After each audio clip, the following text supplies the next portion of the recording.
And welcome live to the Rant. I'm Pugs Moran. We do this every Monday through Friday from the Kelly Moore Memorial Studios in the beautiful E Gallery in Dallas's fantastic design district. We are RadioMisfits.com. Radio Misfits Dallas, growing by the day.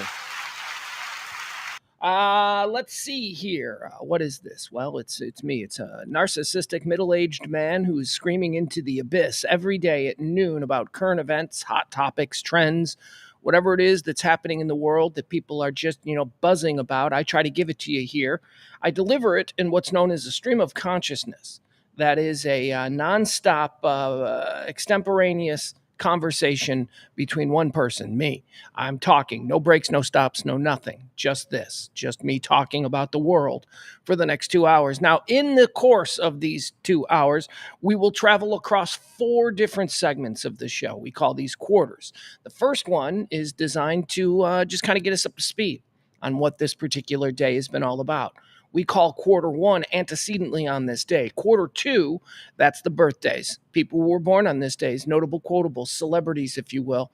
Do we like them or do we think they suck? We decide during the birthday game. Quarter three, deads. These are people who died on this day. Again, notable quotables, celebrities, historical figures, whatever. If they died on this day, we take a look at their lives and we decide, where did they go? Did they go to heaven when they died or did they go to hell? That's quarter three. Quarter four, that's where the rubber hits the road, as I like to say, the meat and potatoes of the show.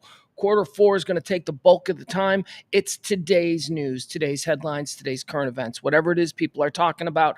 I'll tell you why they're talking about it. I'll give you a quick little, my 2 cents on it, and then we move on. This show is not designed like other talk radio shows. In fact, there are no other talk radio shows that I'm aware of that are like this. There used to be all kinds of talk radio that just talked about the world and didn't have everything funneled through a prism of political partisanship. But that's not how we live anymore. Normal people are not allowed to talk amongst ourselves, except for here at Radio Misfits every day. Say hi to the chat room. We've got a pretty rowdy chat room. A lot of people hanging out. We like it. It's an early start today, so these are truly the early birds in the chat room. Let's say hi to Peter's here, of course. Cam is here. Jeff is here. We've got where the girls at? Sports Bras is here. CC. Let's see. Keep going. Hold on. I got to make it bigger so I can see all the people. I know Toronto was here first. Adam Rain is here, of course. I don't see Frank. I don't see Byron. I don't see. There's Toronto. There we go. All right. All the important people are here. We'll let the others catch up. Just fill in as you get here. Weekend. It's Friday. All right, so we're heading into a weekend. What do we got? We got football. We got Cowboys, 49ers. Okay. All right. Can't say that I'm all that excited about that, although I am curious. I'm curious to see what the bye week brought our Cowboys after what has been a pretty rough first 6 weeks to the season. A lot of blowouts. Cowboys fall. When they lose big. Got to give them credit for that. You know who else, when they lose big? My kids' team. My kids' team lost again last night. That's right, the small talk segment here. Last night, Thursday night football. Junior varsity football in the great state of Texas, Thursday nights. My son's team lost again yesterday. I don't even want to talk about it. I don't even know what to say. This is now, they have lost. They're still over 500. They are 5-3, okay? But they've lost 3 of their last 4 games. Something's wrong. Something is not working. Anyway, that's okay. 2 more games, season's over. Then we move on to next year. All right. So you watched any football last night? Did you watch the Thursday night game? Did you see the Rams and who the Rams play? Why can't I remember who the Rams? Minnesota. Oh my God. It's the whole reason I tuned in. Because I've been proclaiming now for 5 weeks that Minnesota is not real. That Minnesota is just, got off to a hot start. Minnesota's going to be in the Super Bowl. I don't think Minnesota's real. I'm sorry. No, they got off to a hot start, but okay. The Rams, however, are absolutely not real. But the Rams won last night. That was told me a lot about the Minnesota Vikings, that the Rams were able to beat them last night. I do want to say this about the Los Angeles Rams. They've got a guy with the greatest football name ever, Puka Nacua. Come on. How can you not smile when you say Puka Nacua, wide receiver for the Rams? That's got to be a McVay thing, right? Because he was like a fifth rounder out of BYU. Nobody knew who Puka Nakua was. Now the whole country can't stop saying his name, Puka Nakua. They got fun names over there. I guess he's Samoan and he's a wide receiver, but he doesn't look like a wide receiver. Like if you looked at this dude, you'd be like, he's not a wide receiver. And you can see why he went in the 5th round, although turns out he's pretty good. All right. Jen Hernandez is here checking in. There's Byron. Okay, more people filling in now. That's it. Hey, everybody. Happy Friday to you, Jen. We got a lot of stuff to get to. We should just get the show started, right? Shouldn't we? Let's do that. Let's get started with today's show. It is the Rant, as we say, from the Kelly Moore Memorial Studios in the beautiful E-Gallery in Dallas, Texas. How about, let's see, what do we got? 299 days. Tomorrow is 300 days left, or 300 days in the year. 299 days have passed in the year 2024. 299. That's cool. That means there's 67 remaining until the end of the year. And I know what you're thinking. You're thinking, Pugs, that math doesn't work out. If tomorrow's the 300th day and there's 66 days left, how does that leap year? Because this was a stupid leap year. Remember? All right, let's get in. Quarter 1, antecedently on this day. This is where we look back at the events that have helped shape our understanding of this day in history, if you will, or sometimes we like to say around here, previously on October the 25th. Previously on October the 25th, on this day, year of our Lord, 1940, Benjamin O. Davis Sr. is named the first African-American general in the United States Army. 1940, World War II. First black dude was made a general. Look at that.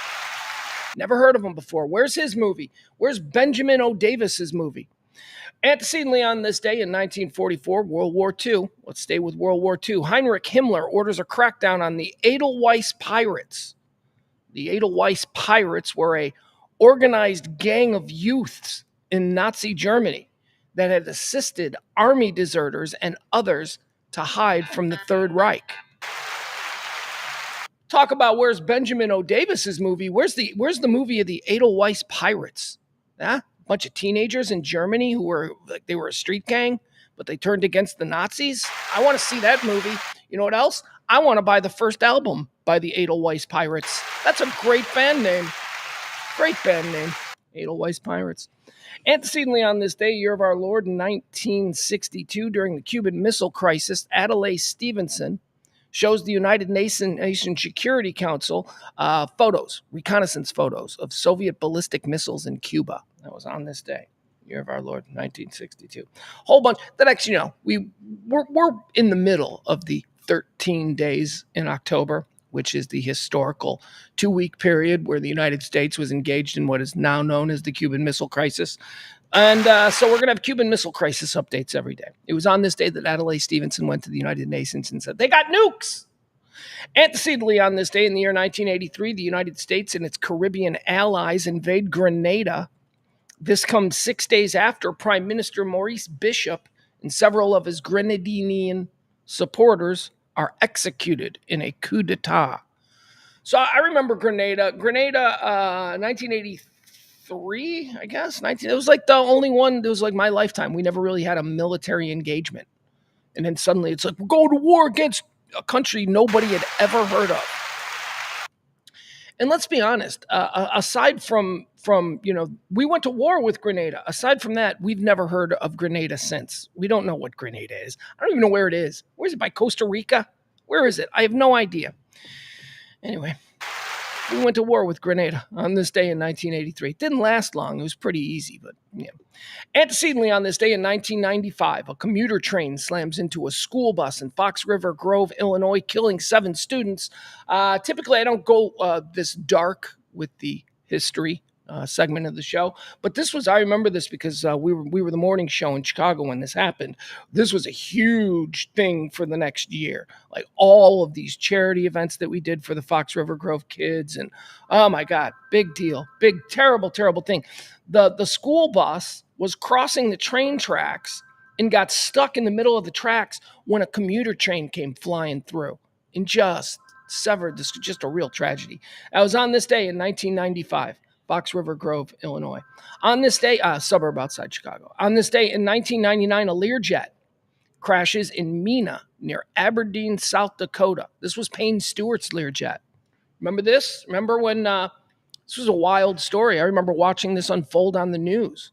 1999, CNN, middle of the afternoon. They're talking about this Learjet that no one can communicate with. It's just seemingly flying on autopilot across the country and nobody's responding. And they were going to shoot it down, and there were all kinds of concerns about what this plane actually was. Turns out it was pro golfer Payne Stewart, and there was a carbon monoxide or something. I don't know. I'm probably dumbing it down, but essentially that's what happened. There was a leak, and then a drop in cabin pressure, and then everybody passed out on the plane, and the plane just flew on autopilot until it crashed in the middle of South Dakota. Yikes. I don't know why I gave it an applause on that. That was on this day in 1999. Payne Stewart dies. On this day in 2023, here's another dark one. Jesus, 3 dark ones in a row. A mass shooting, Lewistown, Maine. Remember that one from a year ago? I got to be honest, I didn't remember it. That's the world that we live in now, where we have mass shootings all the time. We can't be expected to remember all the individual tragedies. I mean, we're numb to them. Lewistown, Maine. What was Lewistown, Maine? I don't even remember. What was it? Was that Buffalo was the grocery store? I don't know. Sorry, but it was on this day a year ago, 2023. A mass shooting occurs in 2 locations in Lewistown, Maine. 18 people are killed, 13 more are injured. All right, there you go. That's antecedently for this day. Let's now get into birthdays. These are people celebrating birthdays. We're going to decide whether or not we think they're cool and deserve a happy birthday, or they can just go kick rocks. Born on this day in 1881, Pablo Picasso. Pablo Picasso, ladies and gentlemen. He can go kick rocks. That guy, the stories about that guy in real life, not just the first of all, the paintings, it's like he's very abstract. I don't know. He's got a famous giant sculpture in the center of Chicago's political district, I guess, the Daily Center. It's got a big giant Picasso there. I grew up with it. Everybody's like, let's go see the Picasso. I'm like 4 years old. I'm like, I don't get it. I don't know what it is. What is that, an anteater? I don't know what Picasso was about, but the stories about him as a man, dreadful. He was probably nuts. I mean, if we're being honest, he was probably severely bipolar. So imagine dealing with that guy. Pablo Picasso, born on this day in 1881. Born on this day in 1912. Here's a true American icon, Minnie Pearl. Howdy. Minnie Pearl, American entertainer, philanthropist. I don't know what she did. She was grand old Opry lady, To all of us, like non-hillbillies, as we believed ourselves to be raised, she was like the representative hillbilly grandma. That's who she was. That's who Minnie Pearl was. She seemed cool. She seemed nice. Howdy. Minnie Pearl, born on this day in 1912. Born on this day, she died in 96. Born on this day in 1928, Marion Ross. Who's Marion Ross? Hey, Pugs, who's Marion Ross? Why does that name sound familiar? Marion Ross, I argue, is the original MILF. Oh, and I can make a case. I can make a case for Marion Ross being the original MILF. There's evidence. There's even in the time they knew that she was a MILF. Marion Ross is, of course, the iconic American actress who portrayed Mrs. Cunningham, Mrs. C, in Happy Days. She was Richie and Joni's mom. Don't kid yourself either. Fonzie was always trying to get with her. In fact, there was, throughout the course of Happy Days' run, there was always this subtext of Mrs. C being into Fonzie and Fonzie totally being into Mrs. C. For instance, Mrs. C is the only person that could control Fonzie because Fonzie kind of loved her. Remember when Fonzie would do that thing where he'd rest his head on her shoulder and then she'd start to pet his head? There was sexual tension between the obviously frustrated Mrs. C. I mean, come on, Mr. C, with all due respect, I don't think he was above his skis with her. She was way too hot for him. And so, of course, you got this hot hoodlum in a leather jacket living above your garage. You're a stay-at-home mom in the 1950s. You're going to hook up with him. They're hooking up. Maybe even Howard Cunningham knew about it and didn't care. 1950s, people didn't care. Anyway, the question becomes, gee, Pugs, you seem to be thinking of Marion Ross. I don't really know if I have that image of Marion Ross. So let's take a look at Marion Ross, Mrs. Cunningham, and why I think she's the original MILF. Okay, first of all, there she is. Look at her. That's objectively, she's a fine-looking woman. Okay? She may not be like smoke show bombshell and all that kind of stuff. She is objectively, Mrs. C. She is an attractive woman, although possibly not overtly sexual in any way, shape, or form. Let's take a look at Marion Ross. Okay, there she is, a bit younger. That's a bad haircut. She's got big, pretty doe eyes. The eyes I'd never noticed before. Look at that. That Marion Ross is hot, man. Marion Ross. Marion Ross is a good-looking woman. Fonzie knew the whole run of that. She's like, man, she is too hot to be with Howard Cunningham. There she is. Marion Ross. All right, true American icon. We love her. All right, let's keep going. Birthdays. Who else is celebrating a birthday today? Born on this day in 1940, Bobby Knight. I hate Bobby Knight. I hate Bobby Knight only because I always hated Indiana basketball. I don't really think of Bobby Knight as the head basketball coach for Texas Tech. That was third act Bobby Knight. Bobby Knight's an asshole. He's just a jerk of a guy. He's a jerk. He's a great coach. I'd love to send my kid to Bobby Knight. Fuck you. Your kid's an idiot. You're an idiot. Bobby Knight is not a good coach. Bobby Knight is an asshole. Bobby Knight is a man from a dead generation, and thank God they're dropping like flies. We don't need him around anymore. Fuck you, Bobby Knight, on this, what would be his 60, 70, 80, 84th birthday.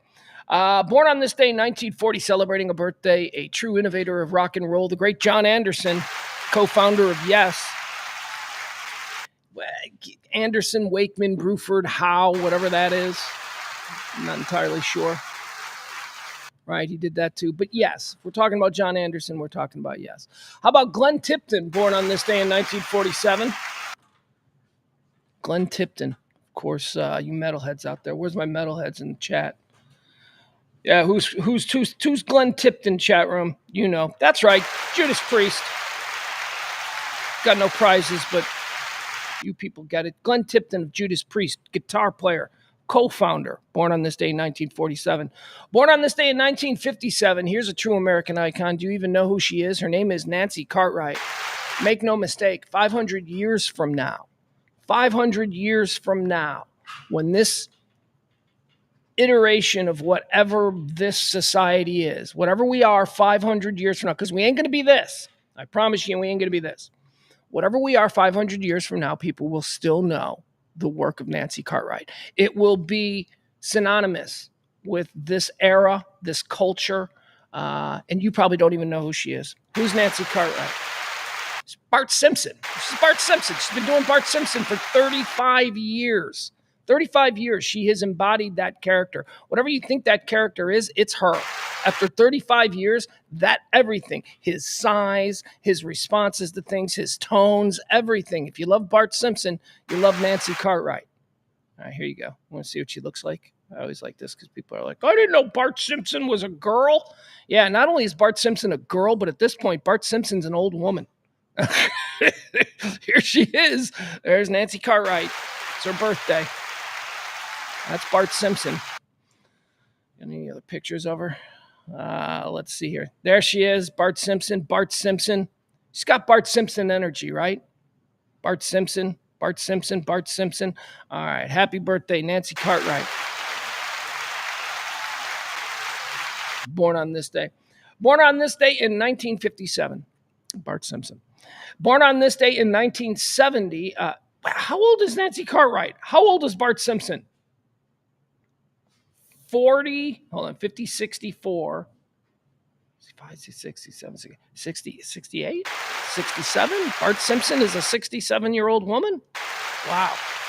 Born on this day in 1970, one half of one of the most entertaining musical duos of the 90s, in my opinion, Ed Robertson, born on this day, 1970. Canadian singer-songwriter, guitarist, one half of course, Ed Robertson and Stephen Page. Bare Naked Ladies. Born on this day in 1971 here on the, we are hours away from what I'm calling the Gen X World Series. Couldn't be more excited about seeing the Dodgers and the Yankees back in the World Series. Reminds me of being 10 years old.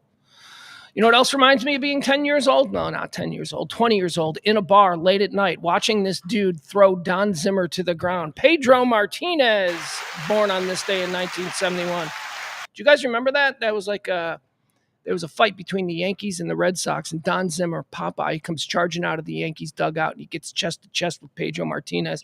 Big, giant Pedro Martinez, in my opinion, the most intimidating pitcher in the history of the game. Don't even tell me about Nolan Ryan. You can be second and still be scary as hell. I'm just telling you, I think Pedro was even scarier than Nolan Ryan. But Pedro Martinez is on the mound. Don Zimmer comes charging out. Apparently, it hit somebody, and Pedro just throws Don Zimmer. Don Zimmer, you must understand at this time, was probably 72, 73, fat, short, just a broken old baseball alcoholic. You know, he comes out there, and Pedro Martinez, who at this point was, an athlete in the prime of his career, one of the great pitchers of all time, and he just chucks Don Zimmer, chucks him. The whole world was like, I remember the whole world's reaction was, he just threw that old man. And I remember thinking, that old man had no business charging the mound on Pedro Martinez. Pedro Martinez, born on this day, 1971. Dominant. For a period of time in baseball, you young heads, you don't know, Pedro Martinez was dominant. Born on this day in 1975, Anthony Starr. Yeah, he's another one of these Anthonys. One of these guys. One of these fucking guys. Anthony. Your name is Anthony, okay? Where's the H? Mark Antony, that's a Shakespearean thing from 1,000 years. It's not a real name anymore. Your name is Anthony Starr, not Anthony Starr. Anyway, he's going by Anthony. He's sticking with it. Anthony Starr, of course. Who is he? We all know him. We all love him. He's the great Homelander. Homelander.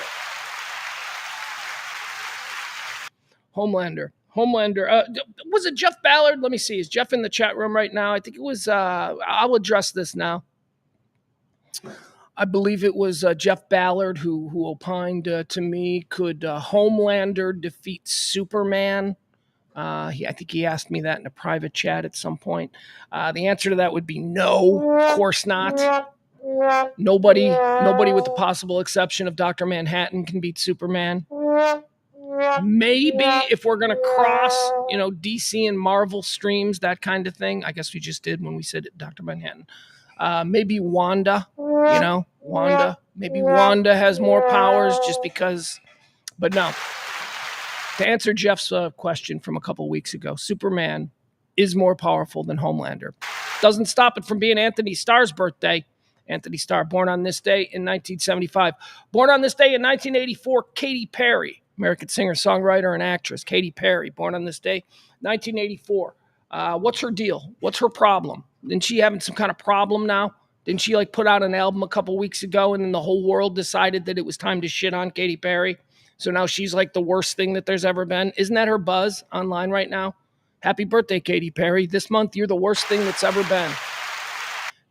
Is there okay, so what's my hot take on Katy Perry? She's hot. There you go. She's hot. She's got some songs. I don't know. I don't have any Katy Perry CDs. She's got some songs that I wouldn't turn off, right? She's worthy, I guess, of being a pop star. That's all I got for you on Katy Perry, born on this day in 1984. All right, quarter three, moving quickly among today's segments. Let's go into deaths. These are people who've died on this day. Heaven or hell is the game we play. We talk about these historic figures, and then we decide, based upon our own Christian Judeo upbringing and values, whether or not upon their death, did these people ascend to heaven or were they banished to hell? Here we go. First one. Dead on this day. What year do we got? Dead on this day in 1957. Albert Anastasia. Albert Anastasia died on this day in 1957. You know who Albert Anastasia is? Albert Anastasia was the head of the Anastasia crime family. One of the main families, one of the main powers of the New York Five families. In fact, Albert Anastasia goes even further than that. He was one of the founding members of Murder Incorporated, which empowered the likes of Charlie Lucky Luciano and Meyer Lansky and Bugsy Siegel and all of these other people. So Albert Anastasia, he was a big-time mafia boss. He was murdered in a barber chair in New York City on this day in 1957. Two thugs burst into the barber shop while Anastasia's face was wrapped in hot towels, as old dudes of the time used to enjoy. Two guys came in, shoved the barber out of the way, and started pumping bullets into crime boss Albert Anastasia on this day in 1957. Interestingly enough, triggerman in this case believed to be Carlo Gambino. That's right. He would take over the family, and of course, we would now come to know the family as the Gambino crime family. Albert Anastasia, executed on this day in 1957. Yeah, he went to hell. He's Albert Anastasia. He formed a company called Murder Incorporated, where of course he's going to hell. Dead on this day in 1991, Bill Graham. Bill Graham is one of my personal heroes. One of the people who, when I was a young man, I would read books and biographies and be inspired by his story. And Bill Graham invented the modern American concert. Okay, you know what a concert. The way you go to a concert now, that didn't exist before Bill Graham. You used to go to ballrooms and they'd set up folding chairs and you'd come in. Bill Graham invented the theater concert. He invented the stadium concert. He invented the big concert tour. There is a book, if you're interested in the history of this kind of thing, it's called Bill Graham Presents. It's a fantastic book, really interesting about the early days and the origin of concerts and festivals and all that kind of stuff. Bill Graham, dead on this day in 1991, concert promoter, personal hero of mine, burning in hell. Absolutely, Bill Graham is burning in hell. He was shady. He didn't feel the need to pay people. Deion Sanders and Trump and Bill Graham all have that in common. They don't really feel the need to pay bills when they come due. Dead on this day in 1991, Bill Graham, he's in hell. Dead on this day in 1993, Vincent Price, American icon of horror films, scary. I don't know that I've ever even seen a Vincent Price movie, but when I was a kid growing up, he was everywhere. Like, you'd see him play, but I don't know that I've ever, they always seemed kind of stupid to me. And also, I think I've done some investigating into this in the past. And by investigating, I mean clicked on his Wikipedia page. He was gay, right? Vincent Price was gay. By today's standards, when you see like Vincent Price and you see him talking, it's like you're like, that's a gay man, right? Isn't that a gay man? I don't know. I wish him love. Where does Vincent Price go? Does he go to heaven or hell? See, here's the fun one, because you would think that he would go to hell. Because he's Vincent Price, because all that scary stuff. But see, this is how the world works. He created a bunch of scary stuff that thrilled and brought joy to a bunch of people. That's the argument that I would make. Vincent Price, we're putting him in heaven. Why not? Dead on this day in 2002, Richard Harris. Richard Harris. Oh, iconic British actor Richard Harris. So Richard Harris. A Man Called Horse. You guys ever seen A Man Called Horse? Oh, that's such a great movie.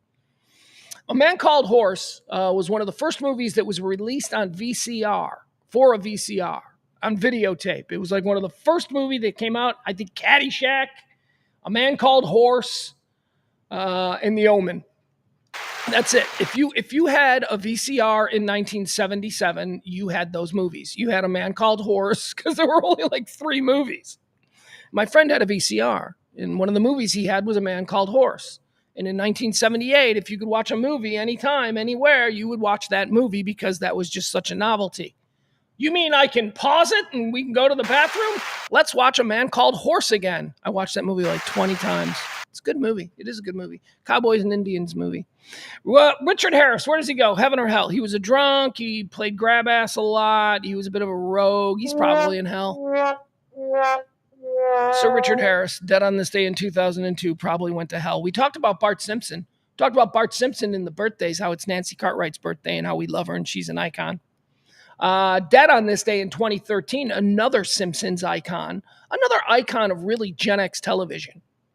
Marshall Wallace died on this day in 2013. Marshall Wallace. I'll show you who Marshall Wallace is. I guess she is probably at this point best known as Mrs. Crabapple, right? Mrs. Crabapple from The Simpsons. We talked about Bart Simpson. But Marshall Wallace, man, here, let's see if we get some pictures of her so you can see. Before she was Mrs. Krabappel, Marshall Wallace was on like every 1970s and 80s sitcom. She was never the star of the sitcom, but she was always like the neighbor or the secretary or, the teacher or what? Well, Mrs. Krabappel. Let's see if we get some other Marshall Wallace pictures here. Let me see. It's like she was everywhere in the 70s. This is all her old. There she is from the 70s. It's kind of a tall chick, redhead, big mouth, big toothy grin. These are all older. I want 70s. We just passed by. There she is. There she is from 70s TV. Mrs. Krabappel. All right. I guess she's most famous before Mrs. Krabappel for the Bob Newhart show, right? Anyway, long story short, we're putting Marshall Wallace in heaven. I know she's an actress, but as a kid growing up in the 1970s, I don't know, kind of liked her. She was always on cool TV shows. Marshall Wallace, dead on this day in 2013. We're putting her in heaven. All right, that's going to do it for the first 3/4 of today's show. Let's see here. Mikey D in the chat room says Bill Graham is a true icon for sure. Yeah, Peter Lufkin talking about A Man Called Horse says there's the scene where he's hanging from hooks where the Indians catch him. It's about a white man who's like captured by the Indians and how the Indians torture him. They turn him into a horse. He's a man called Horse.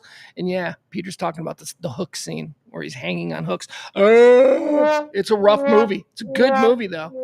It's a really good movie. Let's see here. Bill Graham in concert on ABC was great. Okay. Yeah, that's right. Yeah, I guess I forgot about that. There was a show, Bill Graham in concert. It was like a late night, live concert show. Kind of like Midnight Special, or who was the other guy? The record guy who put himself first in, Don Kirshner, like Don Kirshner's rock concert.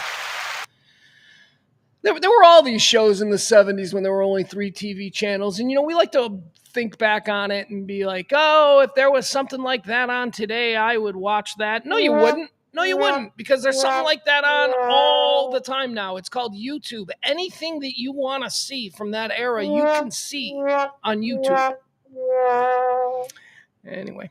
Bill Graham Presents is the book. It's a really good book. He's famous for probably his most famous venues are the Fillmores, the Fillmore East, Fillmore West. But in between, running and operating the Fillmores on each coast, he put tours together across the country that linked his 2 clubs.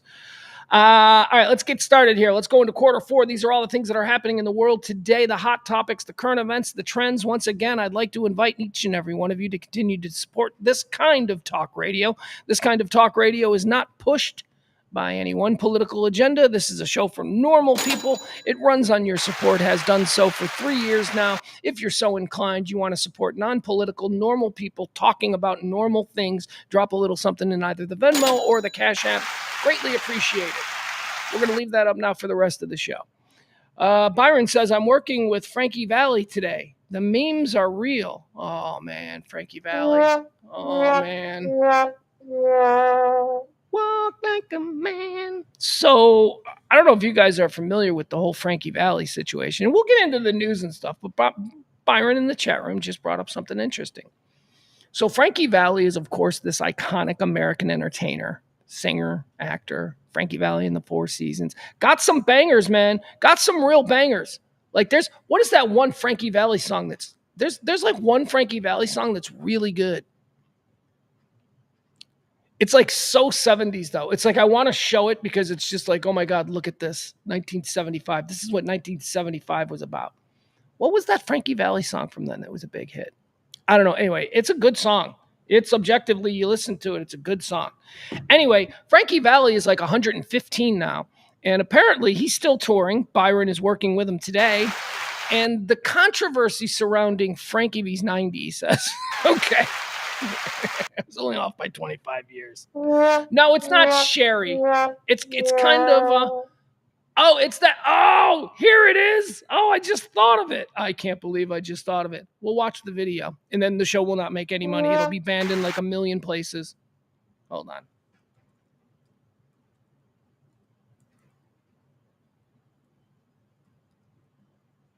Uh,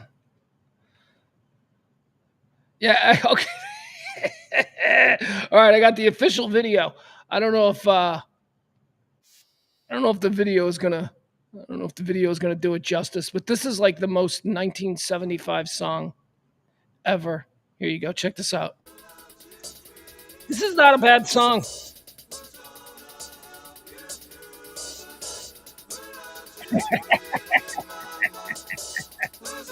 All right. First of all, here's what I love about Frankie Valli and the Four Seasons. There's never been a more mobbed up looking band in the history of music. Frankie Valli and the Four Seasons were entirely a mobbed up band. They were created by the East Coast Mafia.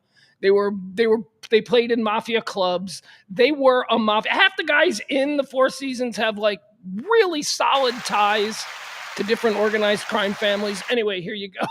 this is this is so what would you call this? Mob R&B, mafia, 1970s white disco mafia R&B.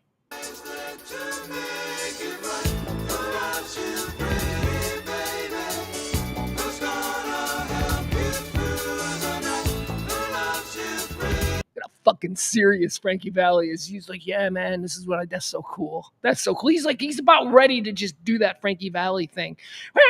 Frankie Valli's got a great voice, man. Just don't get it twisted. He's 184 now and he's still performing live, but he's got a great voice, or did.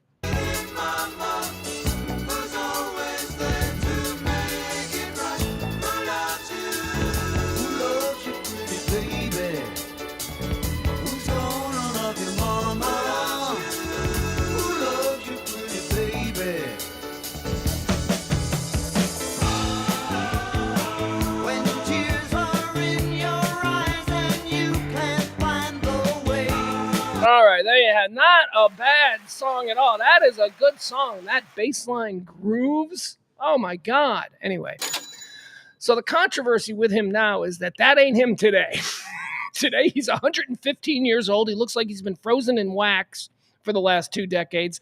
And they roll him out on stage and he can't sing anymore. So he just stands there and they play recorded tracks of like back then.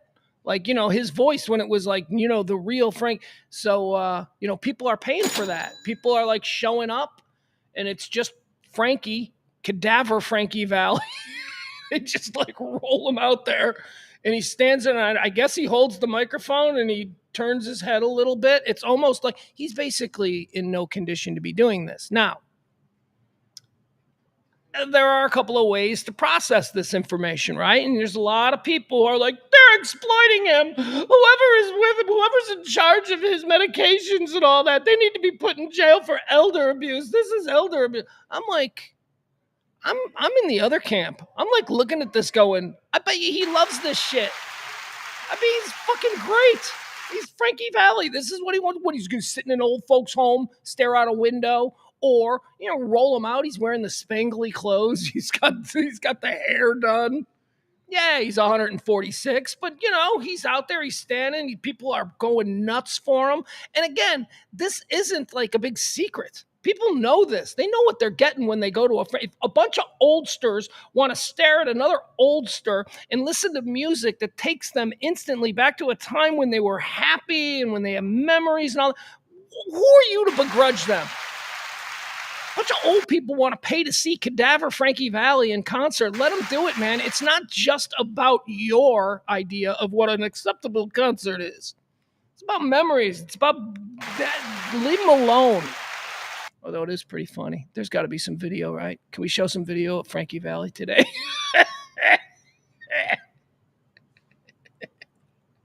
I would go and I would have a good time. Hold on. Today. Oh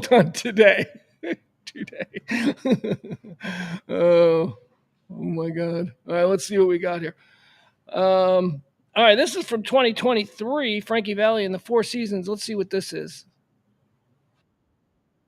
All right.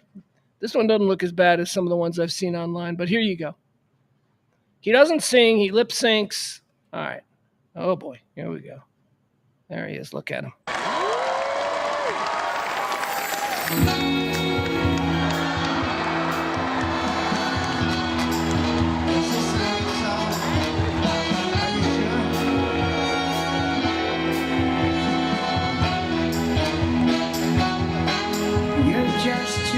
good to be true. Can't take my eyes off of you. You'd be like heaven to touch. I wanna hold you so much. I'm fine with that. All right, I don't care that he's not singing. He's trying. He's moving his mouth. It's syncing up with the music. I'm fine with this. Grandma's having a great time. At long last, love has arrived.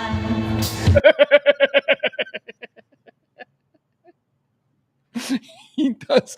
Those are the eyes of a man who does not know where he is, though. He does not know where he is. He's not sure. And I thank God I'm alive. You're just too good to be true. Can't take my eyes off you. Pardon the way that I. Okay. So I guess he's not stage diving. I guess there's none of that. Anyway, Byron's out there working with Frankie Valli today. You know what? You tell Frankie I said more power to him, Frankie. As long as you can sell tickets, Frankie, and there's people that want to go relive those memories with you, you keep doing it.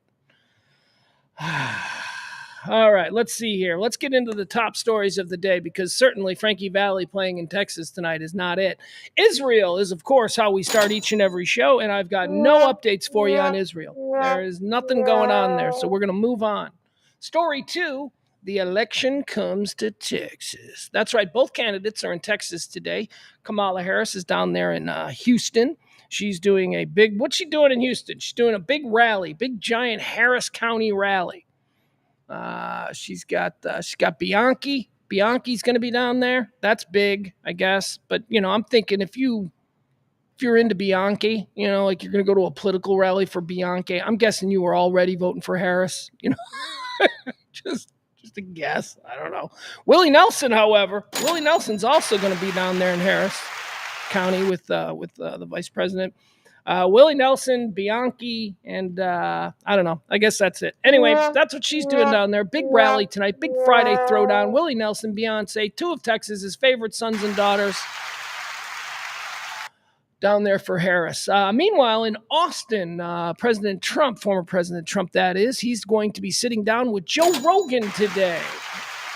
The much rumored, and will they or won't they? Now the talk is the whole thing started a couple of weeks ago when it was leaked that the Harris campaign had been contacted by the Joe Rogan show. And then people were like, oh, she's going to go do Joe Rogan. And then, of course, the Trump people were like, well, we're going to do Joe Rogan too. And then now they're doing Joe. So whatever. So maybe Harris going to do Joe Rogan next week. I don't know. I don't think she should. I don't think Trump should. I don't think there's any real. There's nobody who's going to be listening to Trump on you undecided voters. Okay, can we just discuss you undecided voters? You people who still have no idea. It's like, well, I just want to hear what Trump says on Rogan, and then I'll make my final decision. You're a fucking idiot. You shouldn't be making any decisions. These two kinds of people, man. That's it. You're either on one side or the other. You can either see it or you don't see it. It's so obvious when you see it. Whether you're, a red hat on the right or whether you're like some weirdo lib on the left, doesn't matter. There's nobody that should be undecided. My God, you shouldn't have been undecided since 2016. You should have made up your mind. None of these people have changed. None of these people have been any different. So the election comes to Texas. There we go. Look at us. Look how important we are in a state that's actually got a Senate seat that's in play. Nobody thought that was the case. Apparently this weird psycho-looking all-red dude, he looks like a psycho. Like his eyes, he's like, Frankenstein's monster. I Hulk smash. He's got that vibe going. Weird. He's got a weird vibe. I'm sorry. You just hate everybody. No, I don't just hate everybody. I hate people who strike me as odd. He strikes me as a little bit odd. Like he's rages. Like he just seems like that. But then on the other side, you got Ted Cruz. So that fucking guy. Don't even get me started on him. Anyway, Texas is apparently in play. Both presidential candidates are here, making their presence known. There you go. How about early voting? We've been talking about early voting all week. It's begun. It's begun from coast to coast. Stop saying election day is 2 weeks or 14, 13 to 12 days, whatever it is now. Stop saying that. Election day ends in 2 weeks. Election day began. People are voting. People are voting in big, big numbers. The early vote is huge, huge.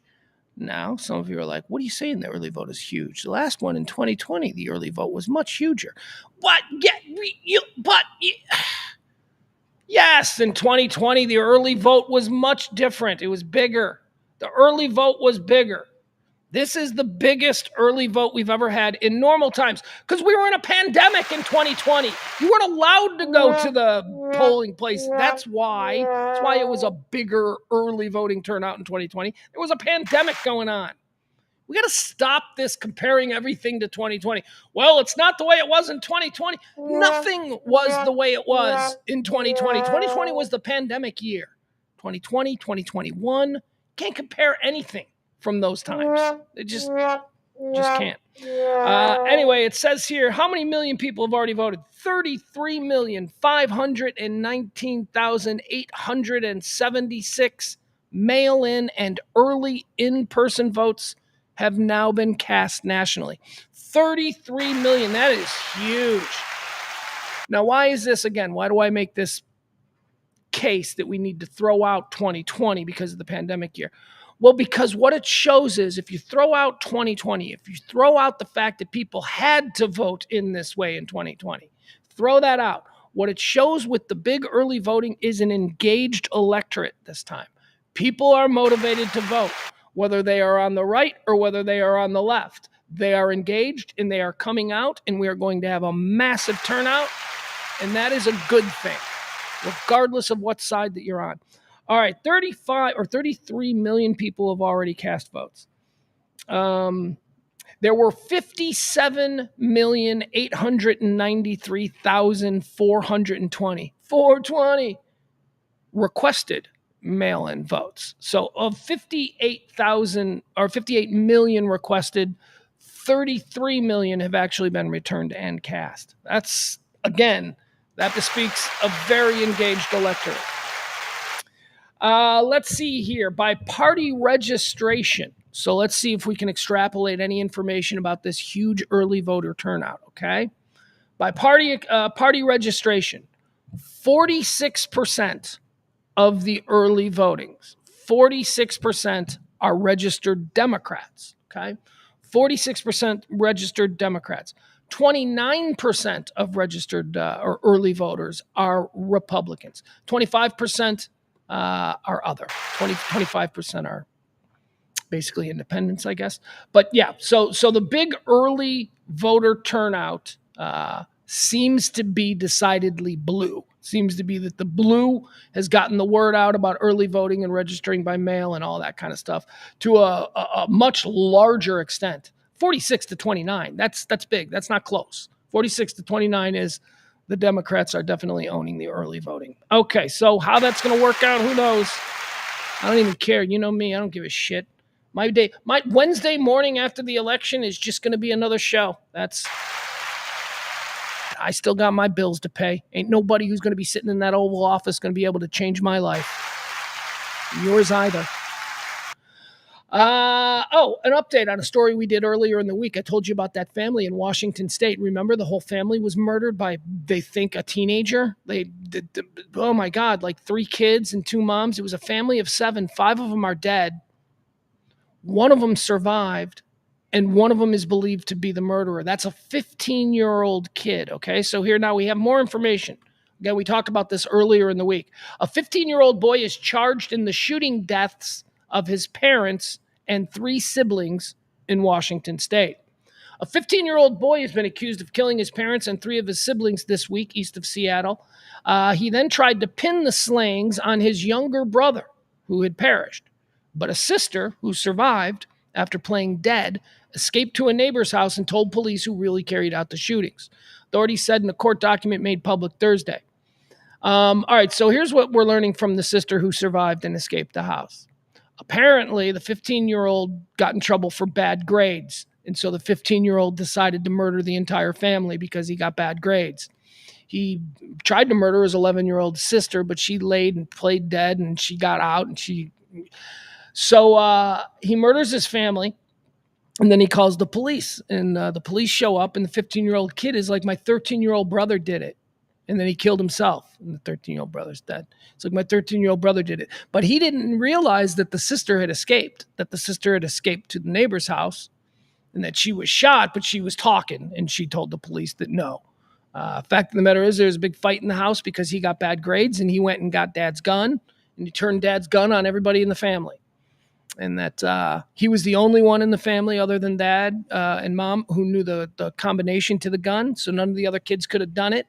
And when the police showed up, he pinned it squarely on his brother. And he even had a reason for it. He said that his brother got in trouble for looking at pornography and killed the whole family. Well, that's not what happened. Turns out it's this 15-year-old kid. He's got a sister who survived. Think about that poor little girl, 11 years old. Her entire family is gone. And now she's like the one that's got to put her brother in jail. I mean, that's a rough go for a little 11-year-old. I hope they got family. Terrible, terrible story out of Washington. Well. All right. Menendez's. We've been covering this now for a couple of weeks. It's official. Well, it's not official, but it's official that it's going to be official. The Menendez's, they're going to walk, man. We're going to walk.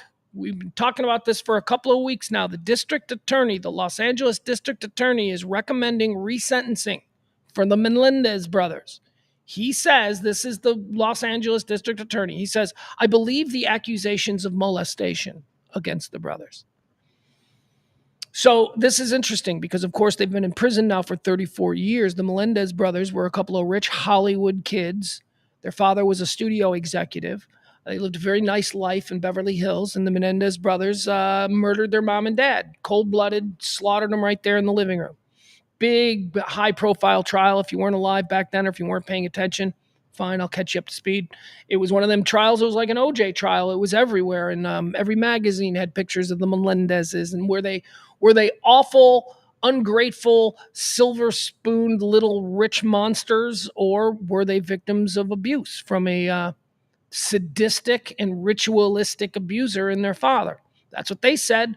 And back in 1991, 92, whenever the hell this whole thing went down, back then, we didn't choose to believe that. I count myself among the people who are they did it, the little rich bitches, they didn't get the Porsche they wanted, so they killed that was my attitude. That's what I believed. But now we're in a different time, and, there have been cases adjudicated in the time since that one that have sort of relied on the same defense that the Melendez brothers were trying to use, but wasn't accepted. And so now, history and law, it adjusts. It's fluid. It's not a sold science. So now they look at these cases differently. And the new Los Angeles district attorney is looking at the Menendez case, looking at the fact that they served 34 years, and is saying that the evidence that was not allowed in the first trial would be allowed today. That would drastically change the sentencing that was given to them back in the 90s. And so therefore, he, as district attorney of Los Angeles, is recommending a resentencing of the Melendez brothers. Now, that means that they aren't going to get 34 years. So if they're going to be resentenced, they've already served 34 years. They are not going to be sentenced to 35 years, okay? It's not like, well, you did 34, now, no, they're going to be let go. The time served, they've been in jail, so wow. Did not see this coming, but it does look like the Menendez brothers are going to be walking free. They're going to have podcasts. Oh, my God. They're going to be YouTube sensations. The Menendez brothers, look out, man. 2025, it's going to be their year. A serial killer has been uncovered in the Chicago area. I'm always fascinated by the serial killer history there in Chicago. Chicago, my hometown. Of course, we're top notch in the serial killer game. Of course, we bring you John Wayne Gacy, the killer clown. He's up there. We got Richard Speck. He's the killer of nurses. We like him. Of course, Jeffrey Dahmer used the Chicago bar scene, the gay bar scene, as his primary hunting ground. We have a very proud history in the Chicago area of serial killers, and it looks like we found another one. DNA links a suspected Chicago area serial killer who died in 1981 to a woman's 1979 death. Now, let me show you this guy. This is when serial killing was a thing, man. Look at this guy. Today, we like to imagine the serial killer as the creepy fat guy with the receding hairline and maybe an overbite and bad skin, That's the serial killer. No, look at this dude. Look at this John Schneider from Dukes of Hazzard looking dude. This guy's a handsome son of a bitch. He is 1978 sexy right there. Look at him. Serial killer. All right, let's learn a little bit more about this guy, shall we? I can't believe I'm a bit bedazzled by this guy in his handsome looks. All right, there you go. Let me read. I'll read more about him. His name, let's get him his credit, is Bruce Lindahl. Bruce Lindahl. We need a middle name. He needs to be like Bruce Wayne Lindahl or something. Bruce Lee. No, that would be too. Bruce. Let's just go with, you can never go wrong with Bruce Wayne. Let's call him Bruce Wayne Lindahl. DNA found on the clothing of a suburban Chicago woman who was kidnapped and killed 45 years ago matches that of a suspected serial killer who died 2 years later. Yeah, he died. How many serial killers just got their careers interrupted by cancer? What a shame. What a shame. What a shame. Or a drunk driving incident.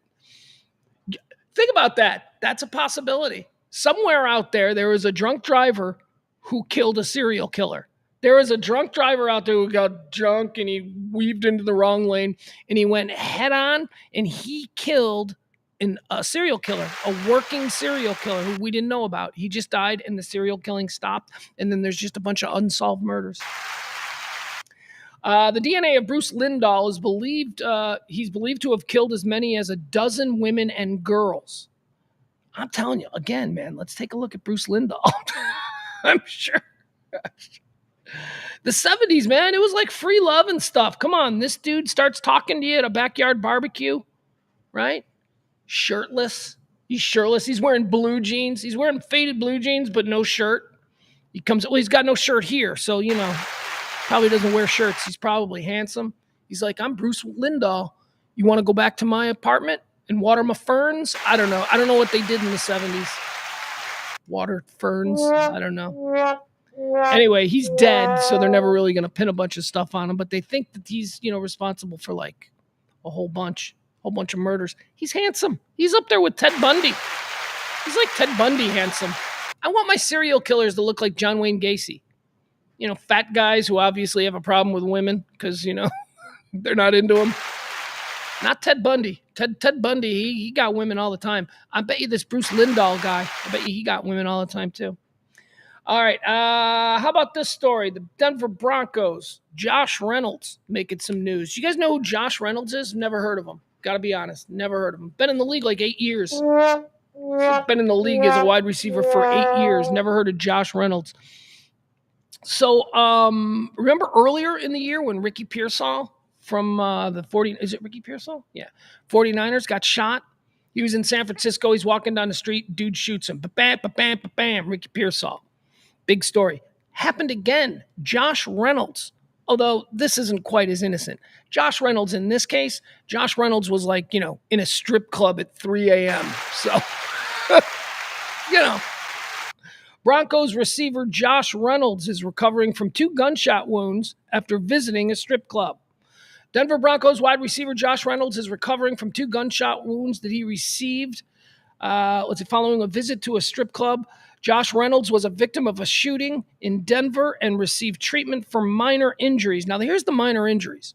He got shot in the arm, which, is that a minor injury if you're a pro football player? Like, okay, so he got shot in the arm, but then he also got shot in the back of the head.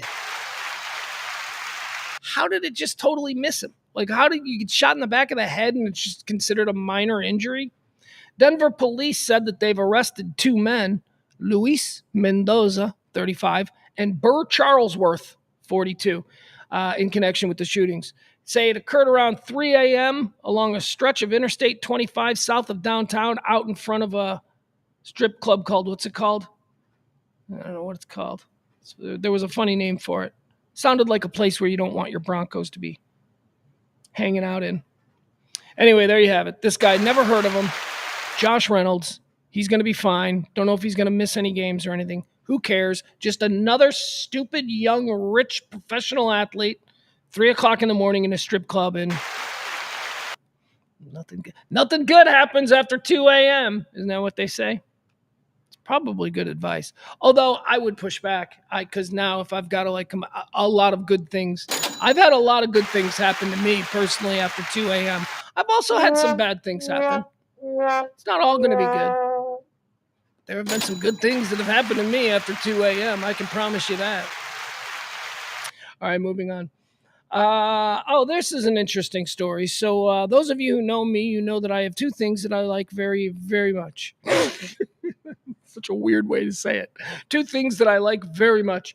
I like SNL. It's an American institution. It's a comedy breeding ground. It doesn't matter if it was 50 years ago, 20 years ago, 10 years ago, or today. If you are an interesting comedic actor or performer, it has been the launching pad for your career. Say what you will. I say SNL is an American institution. Now, culturally, certainly. I'm also a big fan of Shane Gillis. I think that Shane Gillis is without doubt the freshest and most interesting comedian working today. His stand up slays me. His energy, the energy that he brings to stand up comedian is so infectious. It's so warm. It's welcoming. And it's also, it's got a little bit of something that I always like in my stand up comedians, which is an impish edge. He's a bit of an imp. He's going to say some things that even he's not comfortable saying, but we're going to be uncomfortable together. Anyway, I think Shane Gillis is brilliant. So Shane Gillis, like 5 years ago, was supposed to be a cast member of Saturday Night Live. He was introduced as one of the new cast of 2020 or whatever it was. And then he was very quickly removed from the cast. Lorne Michaels very quickly fired Shane Gillis after a couple of podcasts that he had done were uncovered where he was doing some racial humor. I think he called people Ching Chong Chinaman or something like that. Whatever. It was very funny. He's very funny. And he doesn't have a mean bone in his body. Anyway, point is this. He never got to do Saturday Night Live, and it became kind of a cause celeb in certain circles. He kind of became this comedian who got totally screwed over. And he did. He got totally screwed over. But he took it with, he was classy about it. He didn't start blasting. He didn't go on, all these crazy podcasts and start blasting old man Lorne Michaels. No, he was professional about it. He's like, whatever. It was actually, in turn, good for his career. He's been back now to Saturday Night Live. He's hosted the show a couple of times. So people are wondering now that he is one of the most important and influential voices in modern comedy, does Lorne Michaels have any regrets about what went down 4 years ago concerning Shane Gillis and his being removed from the cast? Here's what it says. Gillis was removed from SNL's cast before he even ever appeared in an episode, but was welcomed back in February of 2024 as a host and used his opening monologue to joke about his abrupt dismissal from the show. Lorne Michaels, who created SNL in 1975 and has worked on the show consistently since, has now said that the decision to fire Gillis did not come from him. Whoa! Lorne Michaels, all these years later, when Gillis is now blown up to become this important force, Lorne Michaels is now saying, wasn't my decision. You know me, I'm Lorne Michaels. I give off the impression that everything that has to do with this show is my decision. I am untouchable here at NBC after 50 years. Except in this case. Except in this case. Apparently, Lorne says he had no power over this.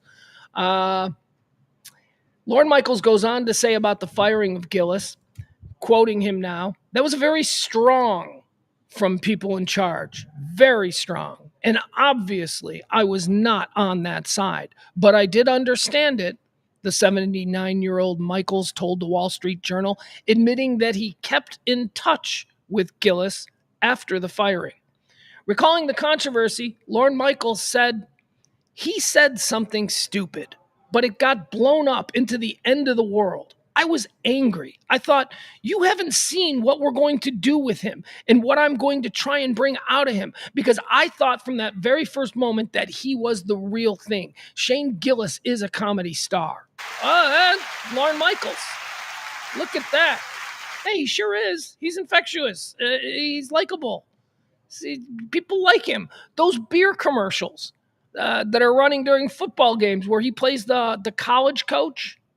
He's a college football coach, and they're in, like, I guess, who would be the dean of students' office. And he's the coach standing behind the dean, and they're all narking on each other. Is it a Dr. Pepper commercial or a Bud Light commercial or something? but all the faculty are narking on each other. He's very funny in those commercials. He's very funny. Let's see here. Recalling the controversy, Michael said he said something stupid. It got blown out. After his firing, an SNL spokesperson issued a statement reading, after talking with Shane Gillis, we have decided that he will not be joining the cast of SNL this season. There you have it. All right, so at least, Lorne Michaels is saying, one might have said kind of gutless, like you're Lorne Michaels. You got to say, yeah, you know what? Ultimately, I probably could have fought harder for him. That's what he didn't say. If Lorne Michaels is in fact this, grand poobah at NBC because of his 50 years, nobody crosses Lorne when it comes to Saturday Night Live. That's what we've all been led to believe. If that's in fact true, then Lorne Michaels could have easily said, yeah, we're not getting rid of this kid. But he didn't. So just say that. He spun it in a much better way to the Wall Street Journal, where it comes off like it wasn't my decision. Well, the problem with that, Lorne, is now you seem feckless. Now it seems like, so you're just a figurehead at SNL? You're just a doting old man who they're still providing a place to go? That's all you are at SNL? Or are you motherfucking Lorne Michaels, right? So you didn't stick up for him. He's a big star now. You understand the need for him to be in your good graces because, he is a big force in comedy. So you're kissing up now. You didn't stand up for him then. It's easy now after 4 years to look at the career and the body of work that the kid has put together and go, yeah, you know what? He was good. He probably would have been great on SNL.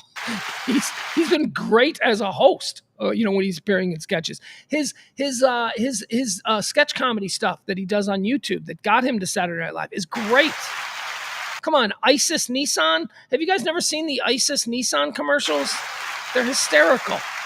Come on down to Isis Nissan. All right, there you have it. Shane Gillis and Lorne Michaels. Apparently, they're cool. They're both cool with each other. Nobody wants any trouble there. World Series starts tonight. How excited are you for the World Series? I'm excited for the World Series. I love the World Series. I've taken the whole season off from baseball. I told you I didn't follow my team, Chicago White Sox. I didn't follow them at all this year. I jumped off the White Sox in spring training. I looked at my team and I said, I don't need this. I don't need this. A man of my age, I know what's coming.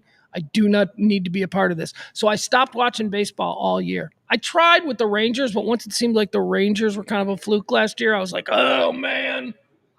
Fuck. So I haven't watched baseball until the postseason. Got really into the postseason. I felt like it was a clean slate, and like now I could jump in and just enjoy the best of the best.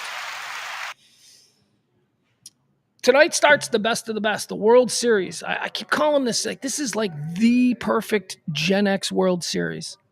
I mean, when I think of like what a World Series should be, like if I was trying to explain to an alien, then the World Series is played, and I had to have two teams to represent the two teams that should be playing in the World Series. It would be the Yankees and the Dodgers. I mean, it's just perfect. And it's also perfect because of the star power that both of these teams bring. These teams are the teams that outspent everybody for the biggest names, the best hitters, the best pitchers. This is what Major League Baseball wants, an end-of-season runway showcase for their biggest and brightest and most charismatic stars, and they got that. You got your Mookie Bettses, you got your Shoheis, you got your Judges, you got a lot. Hold on.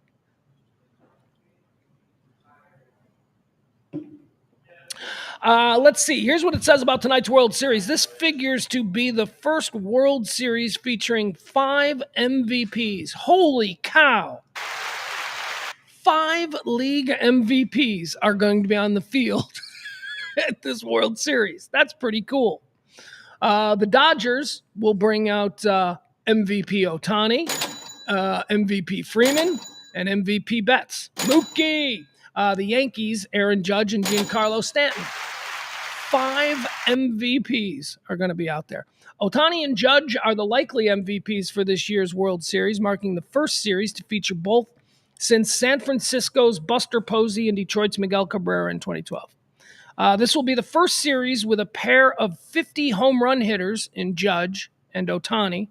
In an age of expanding playoffs, this is just the 5th World Series since the wild card era in 1995, that started in 95, involving the teams with the best records in each league. It's the other thing. It's the 2 best teams. These are the 2 best teams in baseball. We got rid of all the other dead weight. These are the two best teams in baseball. They're the two biggest cities in baseball. They have the two biggest payrolls in baseball. They're where they should be. This is it. Yankees, Dodgers. I am rooting for the Yankees. Yankees, Yankees, Yankees. I'm an American League guy. Although I don't have a problem with the Dodgers. I like the Dodgers. The only National League team that I truly like are the Cardinals. But I mean, if I had to have another National League team, it would be the Dodgers. I got no issues with them. I like the old 1980s Steve Garvey, Tommy Lasorda, Ron Say, Mike Scioscia Dodgers. They were fun. Steve Sachs, Fernando, Oral Hershiser. Oh, now we're going off on all my 80s baseball greats. Anyway, the World Series starts tonight. I'm very excited to be watching World Series games this weekend and football and all of that good stuff. All right, here's the last one of the day. We're going to run out of show again here a little bit earlier. Say goodbye to a big Hollywood celebrity you've never heard of. My grandma liked this dude. I don't know how. Sorry, it's a little bit loud in here right now. We've got people here at the gallery. This is not good.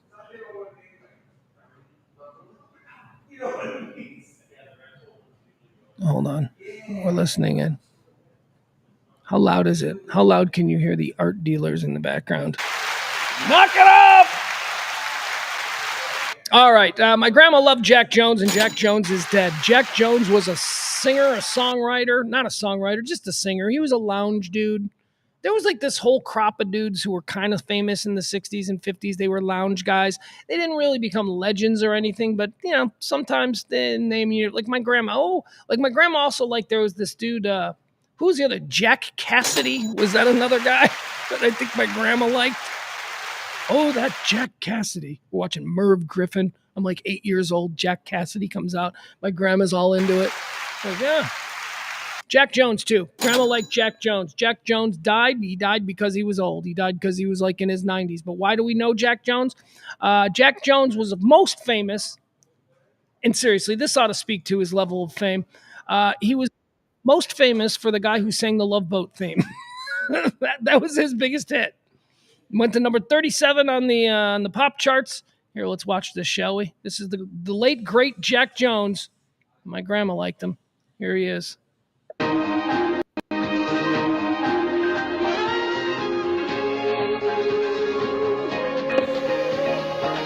Okay, seriously though, pretty good. I mean, that's a pretty good lineup, right? What is this? This can't really be a single episode of The Love Boat, can it? With Michael J. Fox, Courtney Cox, Tom Hanks. No way. This is like a hot. I'm sure all these people have done episodes of The Love Boat, but it can't possibly be the same. Love. Hoff. Exciting. Half Pint, right? And what? Short Pint. What was her name? Melissa Gilbert. Patrick Duffy. Look at oh my God, this is an all-star Love Boat. Jack Jones dead at age of 160. Come aboard. Whoa! Wait a second. Did you guys see that? Hold on. Check this out. Okay, this is weird because this is totally just nepotism. This is just her dad, Aaron Spelling. Tori Spelling wasn't famous here.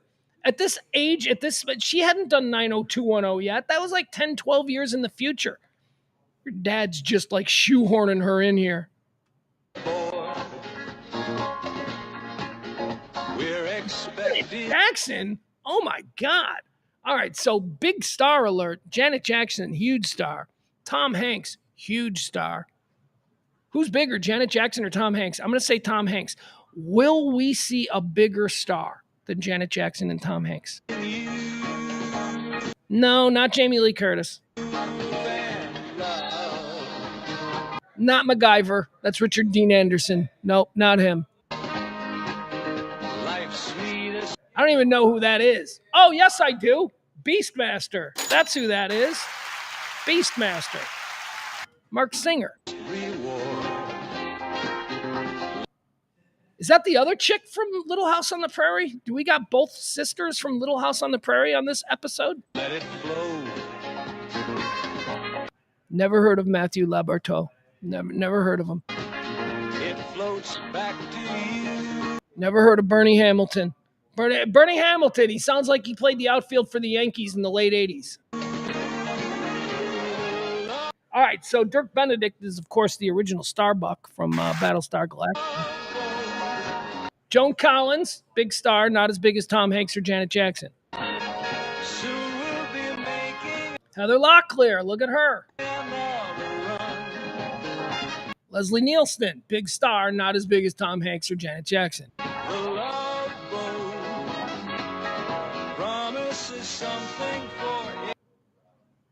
I mean, for me, this is by far the biggest star on the show, right? If I'm like in this cast and like everybody's getting together for like the guy that I want to sit and have a drink with, right here, Lee Majors, $6 Million Man. Mr. Drummond, you got Conrad Bain on this episode.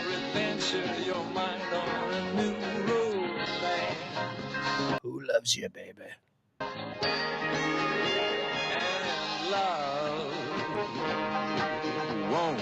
Allison Arngrim. Oh, is she another Little House on the Prairie chick? Isn't she the awful girl from Little House on the Prairie? Like she was like just awful, right? Hurt anymore.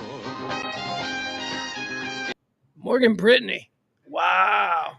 Morgan Brittany is some forgotten 80s top shelf hottie. Look at her. She like had this whole like just kind of like a Morgan Fairchild vibe going on with her.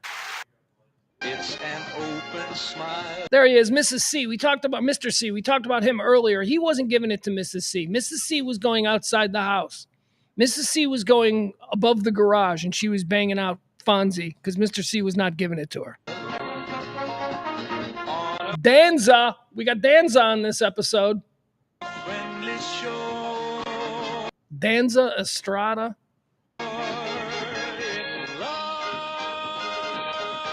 The Harlem Globetrotters.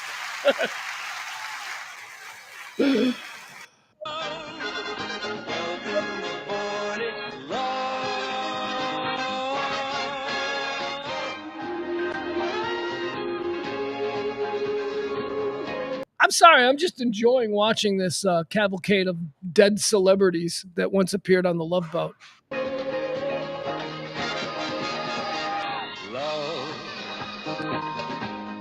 Holy cow, did you see that? Did you guys see that? When have you ever seen that before? I don't know that I have ever seen Ava and Zsa Zsa Gabor side by side. Let's see. All right, there's Ava. Now, Ava Gabor is Lisa from Green Acres. Remember Green Acres, the TV show? So Ava Gabor is Lisa from that. Zsa Zsa was her sister, but Zsa Zsa wasn't really famous for any TV show or movie. She's just famous for marrying people. So, okay, so here's Ava, pretty good looking, right? Lisa from Green Acres. She was hot. Well, Zsa Zsa. I don't know who's hotter. Okay, homework assignment for this weekend, folks. Go home and decide on Monday, meet back here. Who's hotter, Zsa Zsa or Ava Gabor? Exciting and new. Come aboard. Lorenzo Lamas. All right. Look at that head of hair. Mark Harmon. We're expecting you. Oh no, that's Starbuck. I'm sorry, that's Starbuck from the original Battlestar. I gave Dirk Bogarde that title. I think Dirk Bogarde was Apollo. I think this is Richard Hatch. I believe he was Starbuck. Man, they got Heather Thomas and Heather Locklear and Morgan Fairchild and Morgan Brittany. Man, the 80s had hot chicks. There were hot chicks in the 80s. Who's hotter? Heather Thomas or Heather Locklear? Woo! Heather Thomas. Heather Thomas has that pink bikini hot tub poster. Remember the pink bikini hot tub poster, Heather Thomas? Woo! Heather Locklear, I think, has prettier eyes, and Heather Locklear, I think, is an alcoholic, which makes her hotter. All right. Life's sweetest reward. Let it flow. There you go. That's the original Adama from Battlestar Galactica. Lauren Green. It floats back to you. Who's Richard Anderson? Is that Oscar Goldman from $6 Million Man? I think it is. That's Oscar Goldman. Donnie Most, Ralph Malph. Happy Days. Doug Barr? How did he make this? Nobody's ever heard of Doug Barr.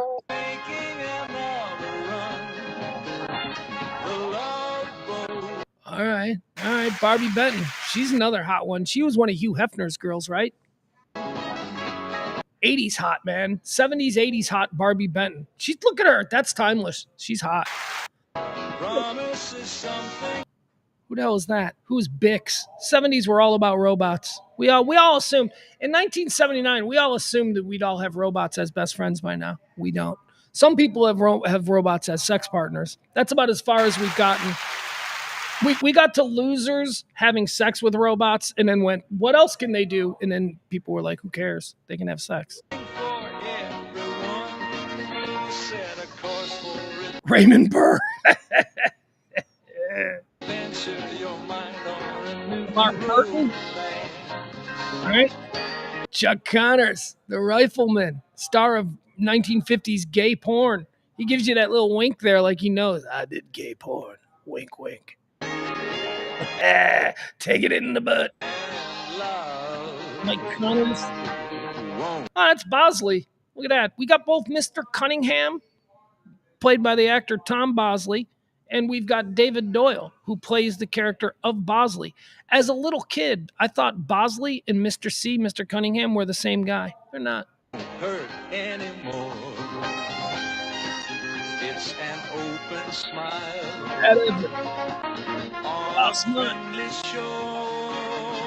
And of course, it all culminates with Ted McGinley, the great Ted McGinley.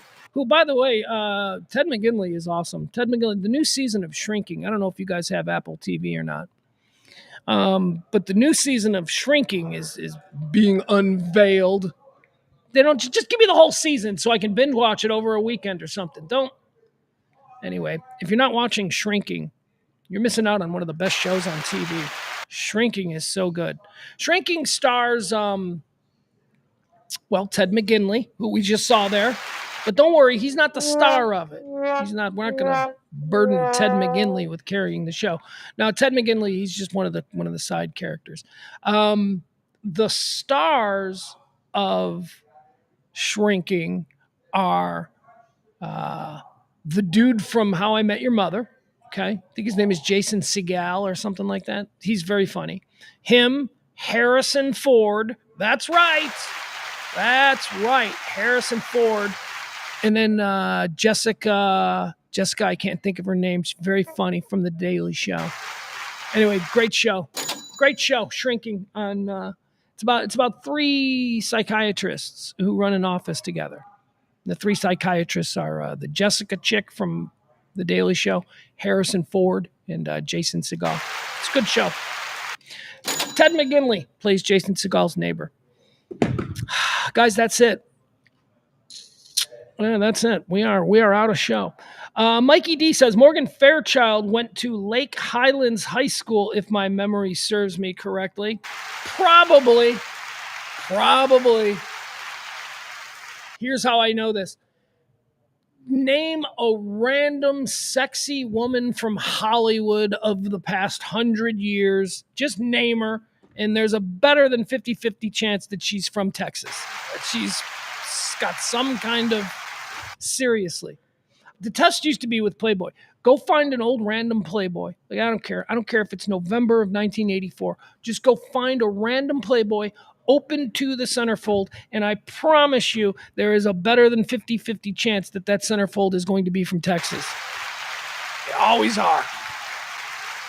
I swear to God, there isn't a state in this country that produces more pound for pound beautiful women than the state of Texas. It's insane. I don't know how it happens, but it has happened. It has happened. All right. I guess that's it. We're going to be done. Peter says, enjoy your weekend, Pugs, and everyone else. Yeah, you guys too. Everybody enjoy your weekend. Let's get back here safely. Once again, support the rant if you can. If not, I still love you, and we're still going to be here plugging away.